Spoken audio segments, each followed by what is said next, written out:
Hey, welcome everyone to Wizards Outlook. Very late or early morning edition, depending on how you want to look at it. We got Cardo W Jr. here. I'm Wilson Tarpe Jr. Now, look, the Wizards survived the Blazers' late rally for the 118-117 win. Probably shouldn't have come down to that. However, as Cardell said before we started, they got the dub, and that's the most important. They held on for the win. There were positives throughout this game.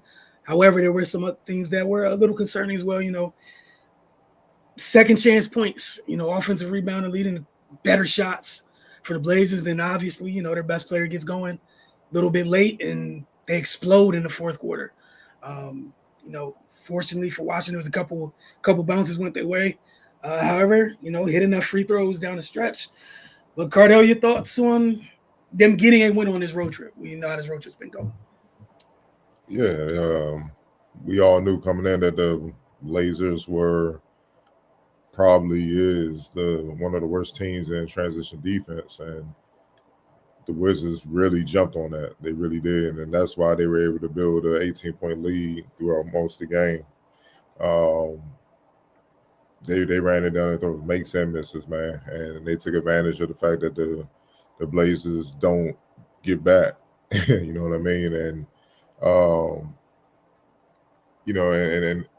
and it was good to see. We already know that the Wizards have, they're one of the top teams and pace or whatnot, but the fast break points is what got them to lead. They outscored Portland in the game 23-8 in fast break points.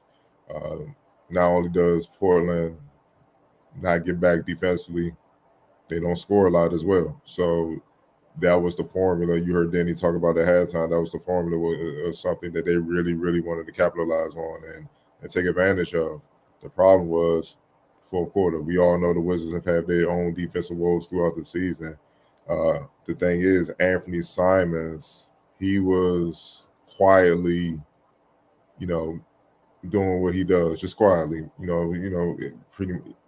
It wasn't supposed to, but you could tell, like, if the game was starting to get out of hand, you could tell Chauncey was going to be like, go to work. And that's what happened in the fourth quarter, man. We always say with the Wizards, if they stay away from 40-point quarters, they win the game. It's as simple as that.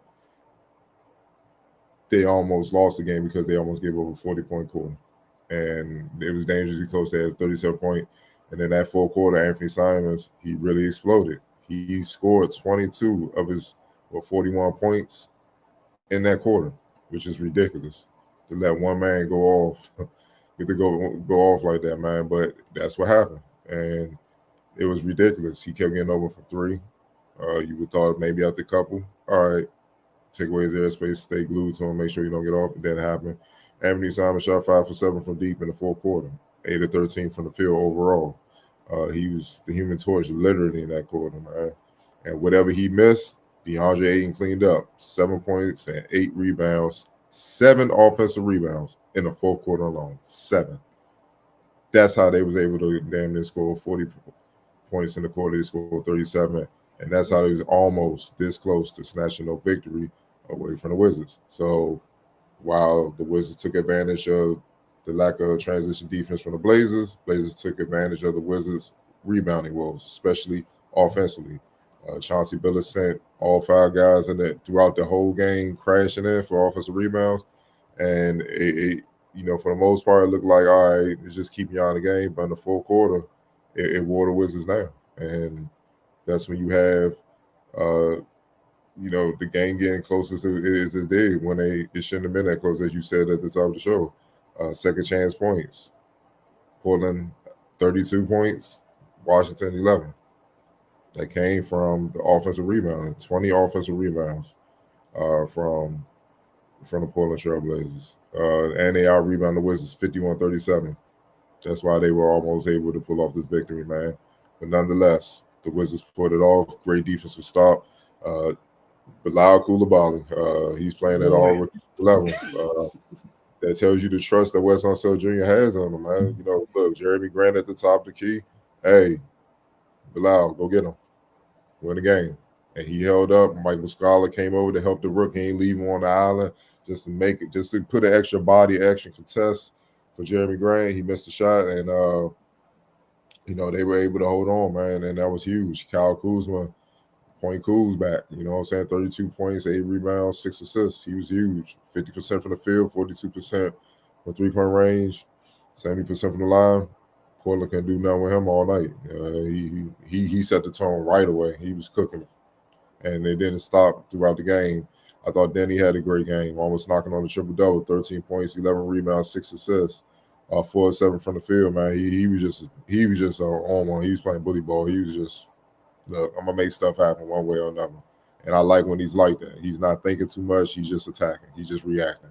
And when he does that, I feel like he's at his best. My man Daniel Gafford has been hooping this month. He's been hooping in December, though. He has. You got to give him his props, man.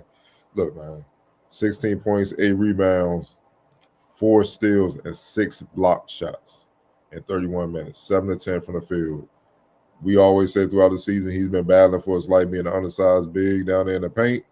As the late great John Thompson said, you have to be a jackass to be smiling in the paint in the NBA. So we all know he's battling, man. He's fighting because he's undersized to begin with. His athleticism was kind of, making it even to some degree, but he's down there fighting for his life on top of the Wizards not being a great defensive team. And this month, I don't know what's gotten into him, but this month, man, he's been hooping. It's been damn near double-doubles, or he's been close to it pretty much every game, as long as he stayed out of foul trouble. Defensively, he's been a monster. Come on, man. 6 block shots and 4 steals, dog.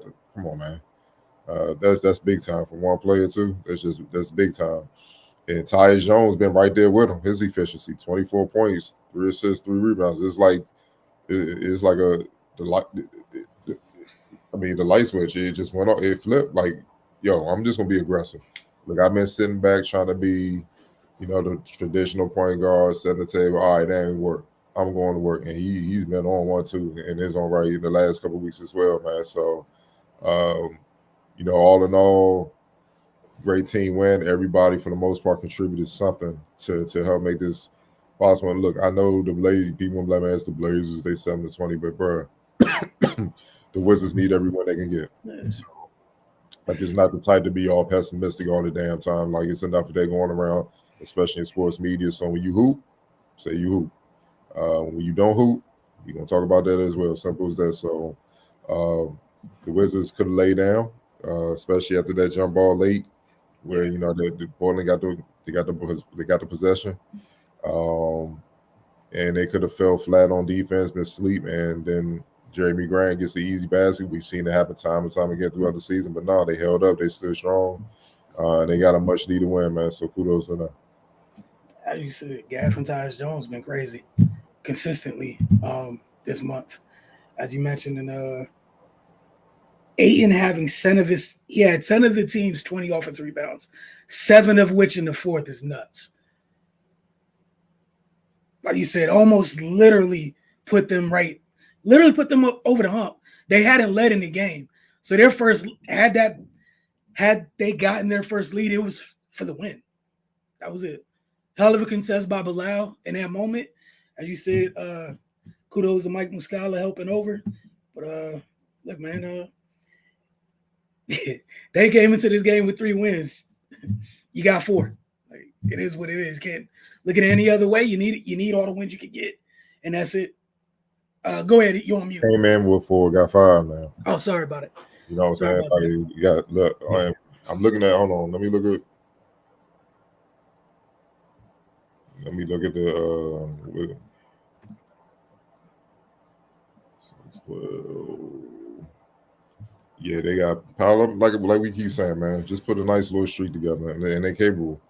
Now, later tonight, it's a different matchup, but they won't do too. They trying to figure stuff out too. So this can be a chance for you to get a big win on the road and Golden State. You know what I mean? You gotta contain that light skinned assassin though. Got to. If Anthony Simons can go off for 20-something in the fourth, but can that light skinned assassin and Clay's been putting points back up as well, man. So, but if you're gonna give Steph these looks, it's gonna be a long night. So they gotta clean these things up. But like I said, they did what they had to do to get the win, man. Especially on that last possession, man. That rookie, that's a special rookie. They got one with him. They did good. That's what I mean by You got to hit in the draft. You keep hitting in the draft, your team will get better. You'll be able to track free agents. You back in business. And I feel like that's the path that the Wizards going to need to take. Like you said, later tonight, there's no excuse for this can't happen on the glass against that team later this evening. If this happens, it's a hell of a conversation to be had. Like you said, they're trying to sort some things out. They're also not exactly the biggest team in the league either. That said, player of the game. Oh, you gotta give it to Kyle Kuz, man. 32, 8, and 6, 50% from the field. I said he carried the load offensively, especially with Poole once again, being off, man. But I get why he was off. Anthony Simons took it to him. And also with Poole, one of the things I was happy with, I know it was 7 3-point attempts. It stopped at 7. I like the fact that he like you said, he started the game assertive and he continued that way all throughout the game. And we've seen sometimes in the past he gets away from attacking, which he creates a lot of. He's able to put stresses on defenses when he attacks, and he bails them out sometimes by going to the jumper a little bit too much. And the thing is, like you said, when he's attacking, what happens when you attack? You get fouled. You get to the free throw line. He can shoot the ball. You get easy points. Those points add up. You don't need to hit a bunch of threes.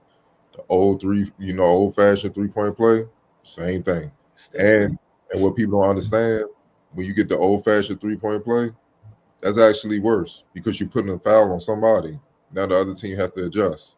Because somebody getting fouls pulled up and you're getting closer to the bonus, which helps your team.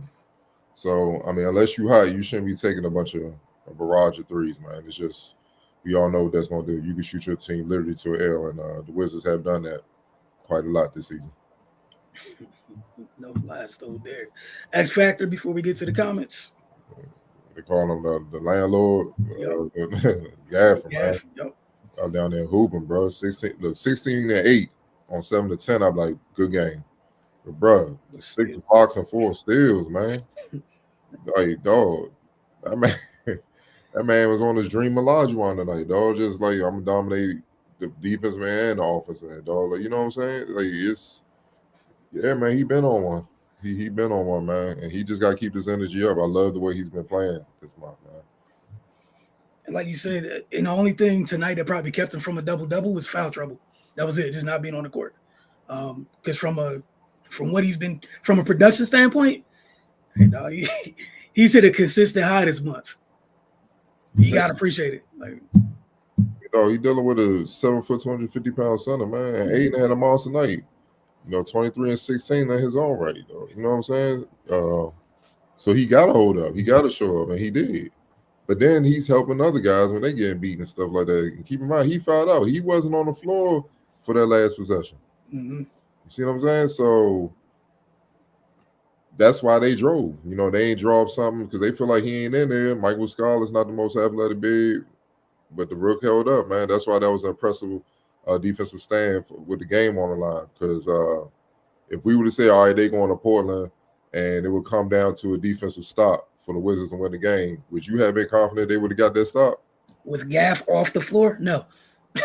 Even with Gaff on the floor? No, the answer remains the same. Yeah, I just felt less encouraged with him off the floor for sure. Yeah. But they did it. So it's still signs that they head in the right direction, man. They just got to be more consistent with it. All right, gonna get to these comments because it is late. We appreciate y'all being up. Those of you that watch the game, and those of you that have tuned in as well. All right, Michael Kirksey, typical Wizards BS. Look, man, they got the dub. I'm with Cardell right now. Look, they got the dub. Y'all been through a lot. They got the dub.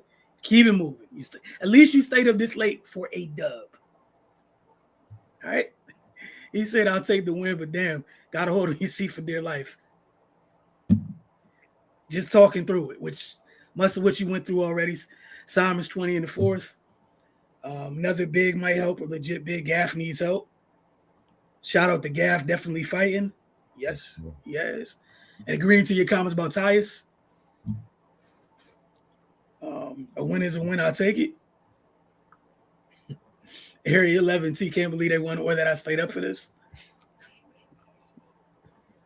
We appreciate y'all as well, man. Shay Mandler, what's going on? Second chance shots. This is where everything went wrong. Yeah. Almost burnt them, but yeah. I clean that up. again, like you said, Cardell, if those second chance points later this evening are going to those two dudes, you don't want those two dudes getting them shots. But Golden State, their second chance points are not going to be like offensive putbacks. They're going to be kick outs to Clay and stuff, running around, and they're gonna light them up. The game be over quick, so they're going to have to rebound. As a team, is there a way for us to trade Poole for Simons? That would be great. I ain't messing with you on that. I would think that the Blazers say no. I'm just going to simply say that and keep it moving. Hang the phone up. Don't even say that. Just click. You can't be serious. This got to be a prank. You say Looney be on the boards too, for sure. Yeah. They got young boys trying to really solidify his spot. Davis. And in the rotation too. And that's gonna be fun because there's gonna be a whole lot of athleticism tomorrow night at the 5 with him and Gaff. It's gonna be fun for sure. He said Poole got to get active later against Golden State. We'll see. We'll see. Denny finally showed back up with a solid night, as Cardell mentioned. Denny was great tonight. Yeah, just stay out his own way, man. You know, but like you said, Wilson, he got some wings. He got to deal with Wiggs and Kuminga. He got some Moses Moody. He got some wings he got to deal with tomorrow. But yeah, just stay out his own head, man. Just hoop. We've been saying that the last couple of years. Just hoop. Just don't trip off mistakes. I just feel like he trips off mistakes. Man, it's basketball. You're gonna make mistakes. Next play. And keep that, like you said, that next play mentality. Just flush the bad, keep it moving, be great. But they definitely. I'm not saying he's gonna get 11 rebounds every night, but continue to hit the glass because they need all hands on deck in that regard. So it was great tonight see him hit the defensive glass like that, the way that he did. Second chances against Golden State. It's going to end in the first. Shea Bandler mentioned what you mentioned in terms of kicking that out to those snipers. But the thing is, with them, Looney, he's an effective rebounder, but they don't have any great rebounders like that. Mm-hmm. You know what I mean? Sark is still there. They're going to miss Dre. Dre not there. After those two, the next best rebounder is the Rook. Yeah. Brandon Brown is this me? He's averaging 5 rebounds. Then you get to Stephen Wiggs. You see what I'm saying? So, but obviously we know the Warriors gonna watch the tape from tonight and see what they can try to capitalize on. But yeah, man, you know But the thing about the Wizards is, it just seems like whatever team is not strong at, when they play the Wizards, they always look strong in that area. Yes. So we could say that. Like their best offensive rebounder is Kevon Looney. He gets 2.6 a game. But the Portland Trailblazers thrive in that. But if the Wizards bring this effort tonight against the Warriors, it would look like the Blazers. You know what I'm saying? They would look strong like the Blazers are. And like I said, they won't be just putbacks. They will be looking for Stephen Clay and CP3 and Wiggs and all those guys to be Moses Moody be running around the 3-point line, kick it back out, and a few of those, game over. Yeah, you can't. They can't afford to sustain any of them runs. Like, just stay away from it by doing that thing that you just mentioned, boxing out. Keep them as best a one shot of possession as you can, and you finally. It's a rare occurrence where you kind of had a size advantage. Do what teams do to you in that regard. Golden State struggles on the glass a little bit on a nightly basis. Just happy the vets keep running up that trade value. Hey, 11T. Shea Mandler says, shout out to Denny for the night. Area 11TC, that rookie Jackson Davis has been huge for them recently at the 5. Been a big reason they've been winning lately. I also feel old because of whose son that is, but I'll leave that alone. But shout out to Trace. Yeah, I mentioned him, but I'm going off the average for the season. Yeah. I'm saying I see what you're saying lately, but he played 17 games. He's only averaging 2.8 boards. And he's not starting, you know what I'm saying, for the most part. So, Kevon Looney, if you keep him and Sark in check on the boards, it should favor the Wizards. You know what I mean? So, because he's been making an impact as a Rook. He's not going to out-jump Gaff. You know what I'm saying? So, that's the thing. But we all know where it starts with the Warriors, man. You gotta keep them shooters in check. Otherwise, let's be real. The ball going through the basket, we ain't got to worry about rebounding. The game gonna be over, and Gav gonna have like 4 rebounds because there's nothing to rebound. And that's another thing. Keep the turnovers down tomorrow night, and do not die on screens. That's where the rookie. Rookie Davis is, that big body. You know what I'm saying? He is definitely setting grown man screens out there, and you see the difference. Yeah. He's raised by them Davis boys. Yes. I think the other night I saw him set a couple. I was like, yeah, that's no big wide body. 90 screens. Like, yeah. Well by Pops. So he look, that's what he does well. You know what I'm saying? Then he rolled to the basket and he finishes and he'll hit the little short jumper. So, like I said, Wizards got to make some adjustments, man. They really do. Hey, we appreciate y'all. We don't mind doing this. We appreciate y'all tuning in, and everyone get some rest. And we'll see y'all about this time in 24 hours, give or take. Y'all have enjoy the rest of today.